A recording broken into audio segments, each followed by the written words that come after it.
পশ্চিমবঙ্গ সরকারের ওপর এক ধাক্কায় সুপ্রিম কোর্ট 3 এপ্রিল 2025 তারিখে তার রায়ের বিরুদ্ধে একাধিক পুনর্বিবেচনার আবেদন খারিজ করে দিয়েছে। যে রায়ে রাজ্য জুড়ে সরকারি সাহায্যপ্রাপ্ত স্কুলগুলিতে প্রায় 24,000 শিক্ষক ও অশিক্ষক কর্মীর নিয়োগ বাতিল করে দিয়েছিল।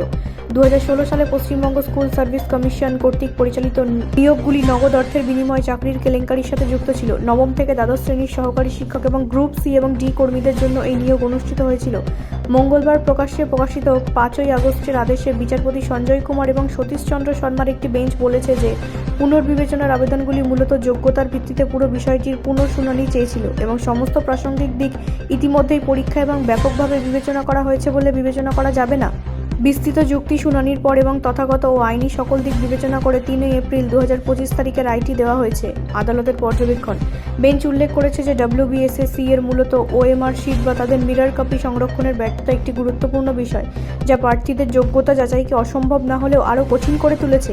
আদালত নিশ্চিত করেছে যে অনিয়ম গোপন করার প্রচেষ্টা 2016 সালের পুরো নিয়োগ প্রক্রিয়াকে মারাত্মকভাবে আপোস করেছে, যার ফলে প্রক্রিয়ার পবিত্রতা বজায় রাখার একমাত্র উপায় হিসাবে বাতিলকরণকে ছেড়ে দেওয়া হয়েছে।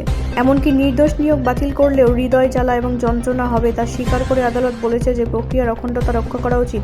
এই সমগ্র জটিলতার জন্য সম্পূর্ণ এবং এককভাবে দায়ী সংশ্লিষ্ট কর্তৃপক্ষের বিরুদ্ধে করার প্রতিকূল মন্তব্যের সম্পূর্ণরূপে যুক্তিসঙ্গত এবং ন্যায্য ছিল। রায়ে জোর দিয়ে বলা হয়েছে রাজ্য সরকার WBSSC এবং অন্যান্যদের দায়ের করা পুনর্নির্বাচনের আবেদন খারিজ করে দেওয়া হয়েছে। ব্যুরো রিপোর্ট, রাষ্ট্রীয় প্রসার বাংলা।